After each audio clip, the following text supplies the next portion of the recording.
everyone, welcome back to my channel. My name is Catherine and this is Raspberry Reads. So today I would like to share with you my February wrap-up. Now, I only read one physical book in the month of February, and the rest of them that I'd like to share with you today are audiobooks. And one of the reasons why I only finished one physical book is because I have far too many on the go. I think I have maybe like 4 or 5 physical books on the go, and I'm actually also reading an ebook through my library. And another reason why most of the books I'm speaking about today are audiobooks is because I had the dreaded COVID back in February and also some other health problems. And sometimes it's nicer if you're lacking in energy to just have somebody read to you rather than to do the reading yourself. So yes, anyways, I'm excited to share these books with you today. And yeah, without further ado, let's get into it. So the first book I'd like to share with you today is the physical book that I mentioned, and that is When I Come Home Again by Caroline Scott.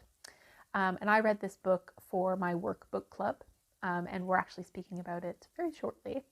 In a sense, this video is helpful for me to kind of gather my thoughts on it. But yeah, so this is historical fiction. It's set just after the First World War, and it's set in England.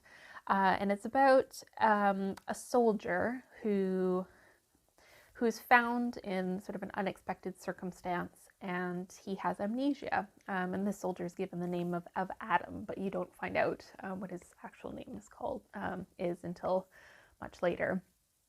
But Adam ends up being sent to not really a hospital, but like a rehabilitation center where he's under the care of some psychiatrists. And one of the psychiatrists, his name is James.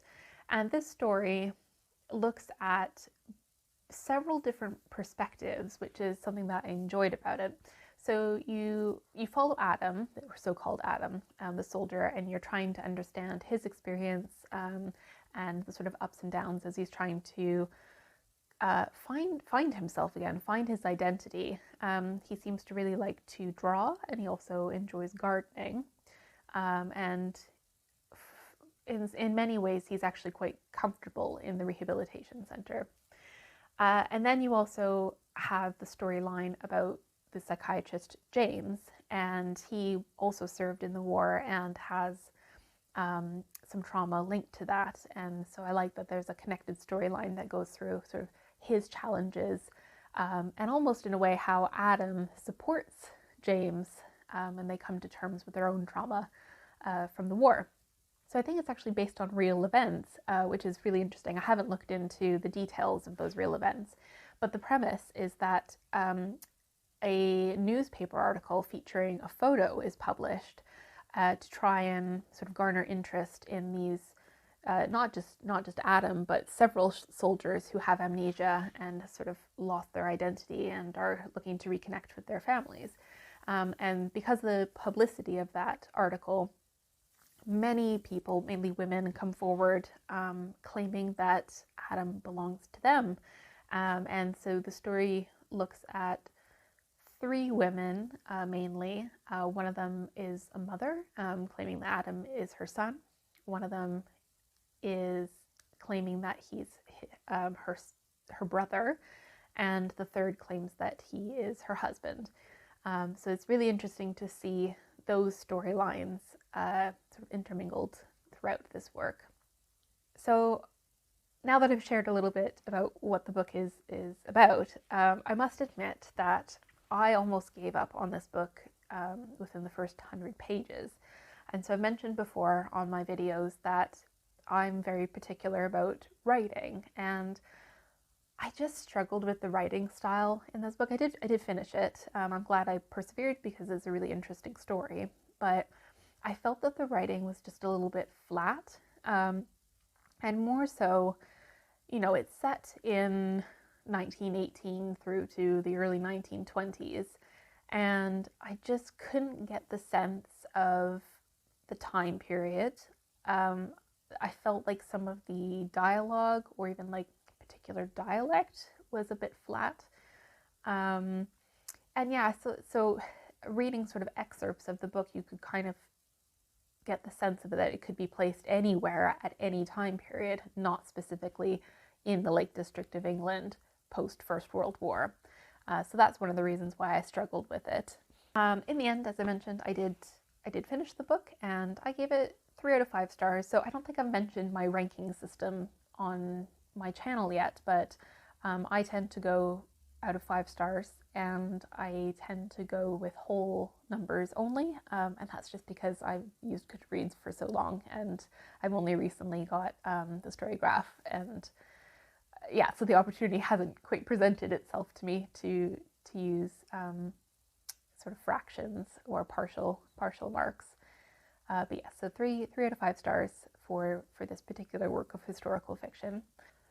One of the aspects that I particularly enjoyed about this work, and again, it was partially based on true events, is the amount of detail that went into describing the tomb of the unknown soldier, the one that's in Westminster, and how that, I don't want to say celebration, that's the wrong word, but how important it was to society at the time to sort of mark that and what that tomb represented and still represents today, right? And I like that Adam was almost sort of like an embodiment or a metaphor maybe for that tomb. You have this sort of connection between the meaning and representation that the tomb means for the lost generation and all these people that have lost their loved ones, and that Adam could represent all of these lost men as well. So that was a really interesting sort of juxtaposition, I guess, throughout the novel that I really enjoyed. It was a slow-paced novel, very emotive, very sad. I mean, if you think about it, if several people are coming up trying to claim Adam as their own, well, I mean, he could not belong to any of them, or, he could belong to one of them, but then what does that mean for the others? So it's sort of like a no-win situation, right? Like, and that's, in that sense, I did enjoy that about the writing. One of the, not a pet peeve, but one of the elements, I guess, that I find frustrating about some novels, particularly historical fiction, is when you have a plot that is very challenging or negative. So like war or a trauma, grief, what have you.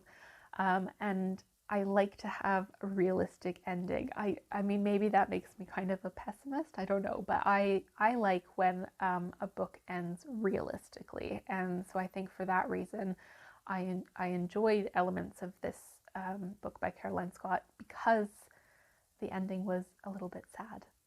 So I think that this book has similarities to a few other books that I've read. So firstly, and you can see it behind me, is All the Light We Cannot See. Now that is in the Second World War, but the similarity, that's a fairly chunky book. The similarity, I would say, is the pace. That's a fairly slow-paced work with a lot of emotion and sort of identity themes added into it. And so I think there's a similarity there. Another book that I read a long time ago, and I can't remember all the details, so I won't be able to say too much on it, but it's Johnny Got His Gun, and that is also about a soldier, although that soldier has, I think he has like locked-in syndrome and possibly some amputations as well. It was very traumatic, very challenging read. But in that sense, there's similarities in terms of a soldier and identity and trying to come to terms with sort of their new self post-war. And then obviously there's the classic All Quiet on the Western Front. I would say in terms of sort of like the themes, a soldier's experience, this book is also similar to that book, and that's one of my favorite books of all times, even though it's a challenging read. But I think, as I mentioned before, it provides sort of a realistic account of what happened during war, and for that reason, I enjoyed reading it. All right, so moving on from the physical book, I'm going to switch gears a little bit and talk about the audiobooks that I've read. So the first audiobook, and I have some feelings about this one. It is called The Exhibitionist by Charlotte Mendleson. Now, as I mentioned, I tend to read my audiobooks through the Libby app via my local library, and so then it's very much dependent on what's available that I can borrow right away. And yeah, I was sick and I just wanted to listen to something, and this one was available, and so I thought, okay, well, I'll give it a go. And it's contemporary fiction, and it's about a family of artists, or at least the wife and the husband are artists, and it's called The Exhibitionist. So it's all about sort of gearing up towards having an art exhibition. And so I thought, okay, I find that an interesting premise. And it was also described, and I'm going to argue wrongly, as dark comedy, and about dysfunctional relationships. And it's like, that can be funny. And I wanted something lighthearted. So I thought, okay, let's just give it a go. This book, I should have read some reviews, I think, before jumping into it, because it was not favorably reviewed. I only gave it 2 out of 5 stars, and I think that was being pretty generous. And the reason for that is because all of the characters are so gosh darn awful, that like infuriating to, I mean, I obviously listen to them, but infuriating. They are toxic. The husband in particular is such an egoist, misogynist, gaslighter, just really toxic relationship. And I maybe other people enjoy reading about those sorts of dynamics, but I certainly don't. I just wanted to, reach in to the audiobook, as it were, and just like shake the characters. Like, what is wrong with you? You need to get out of this situation.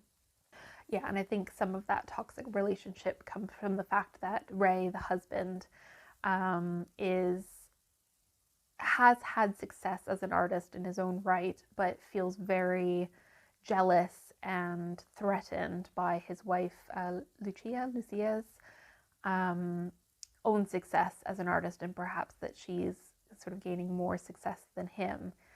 And then there's a few, like there's 2 daughters and a son as well, who also have their own complications. The one thing that I did enjoy about this book is that there is some queer representation in there, and I won't spoil it, but that was an interesting element of it. But there wasn't a whole lot of character development. There was a little bit towards the end, but I would say it's just a very 10 hours, 8 to 10 hours of listening to just family dynamics misery. Yeah, not a good listen, not an enjoyable listen. But the one thing I would say is that I did enjoy the narration and the voicing of the different characters, and the narrator was Juliet Stevenson. So well done, Juliet, for working with such a challenging book. Have you read or listened to this book? And if so, I'd be interested to hear your thoughts on whether you enjoyed it or not. Moving on to another audiobook that I listened to in the month of February, and this is a thriller, and it is called The Unheard by Nicci French. Yeah, so Nicci French, this is actually, if you haven't heard of them, it's not one individual author, it's a pen name for a husband and wife writing duo, and I love their work. It's always very gripping, and this book was no exception. And the book that I listened to was narrated by, just let me check, Olivia Vanell, and she did a wonderful job. So I'm just going to read the blurb to you, because I think that is helpful for not giving too many spoilers. So it says, a single mother suspects her young daughter has witnessed a horrible crime when she draws a disturbing picture. The deadly path to unravel the truth could cost her everything.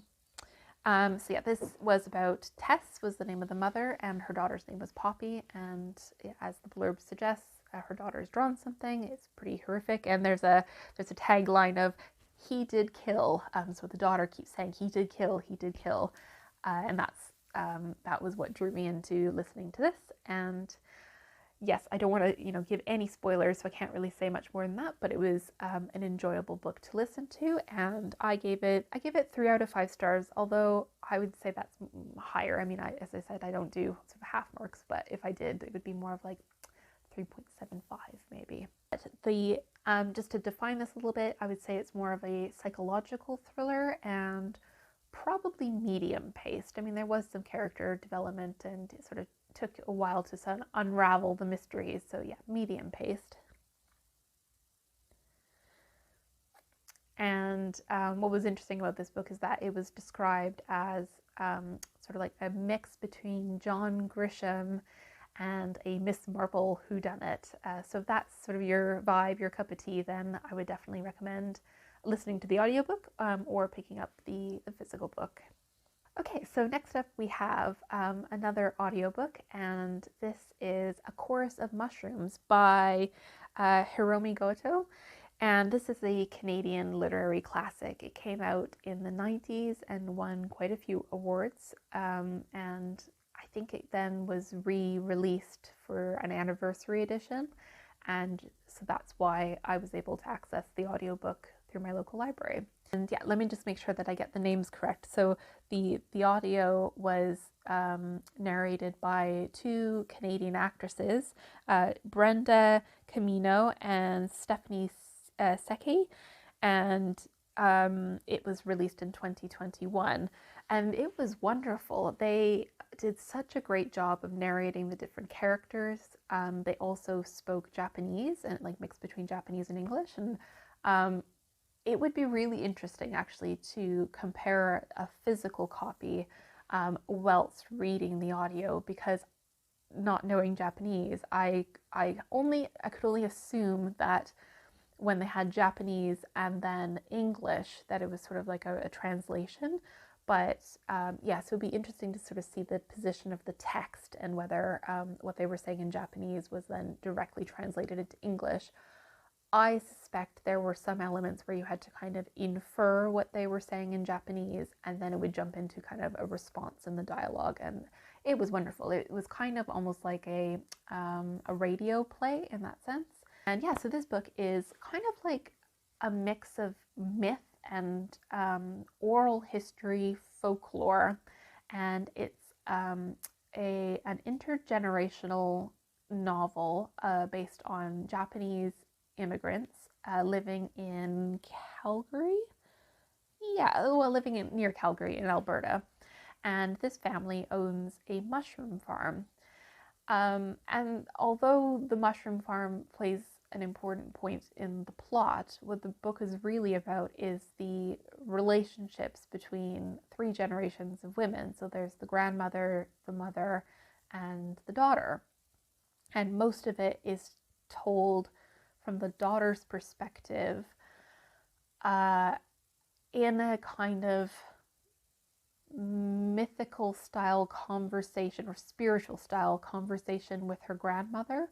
It was really, yeah, it was a really interesting approach. And I can see why this book gained so much attention when it came out in the 90s, and why it's now a Canadian literary classic, because it gives you a really good sense of a Japanese immigrant experience in Canada, particularly in an area where they would be a minority at that time anyways. And I loved the scene setting in this. There were some really good descriptions. So there was one, obviously, of the mushroom farm itself. I mean, I've never been to a mushroom farm, but I got a really good sense of the environment and the smells and sort of the process through listening to the audiobook.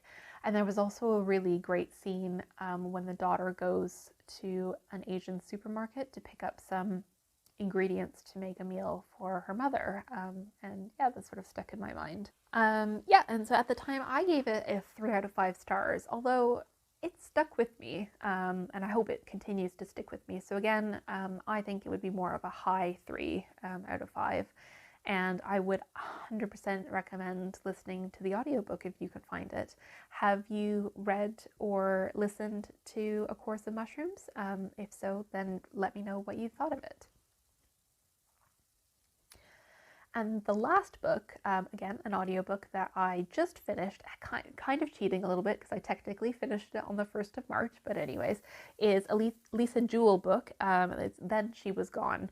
So this is, again, a thriller, mystery thriller, and the particular version that I listened to was narrated by Helen Duff, and Helen did a pretty good job, particularly because one of the characters in here is Irish, and I thought she did a pretty convincing Irish accent, in addition to all of the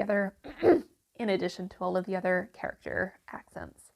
And again, like any thriller, I don't want to say too much about it because it'll just give it away, but it is a book about a woman named Laurel, who is a mother, who lost her daughter, Ellie. She just disappeared one day, hence the title. And there was a long sort of police investigation into the disappearance, and they do end up discovering her body, but you still don't know what happened to her. And then it jumps 10 years into the future, and Laurel meets a new man and tries to have a new relationship with this man following her divorce from her husband and the trauma that she experienced losing her daughter.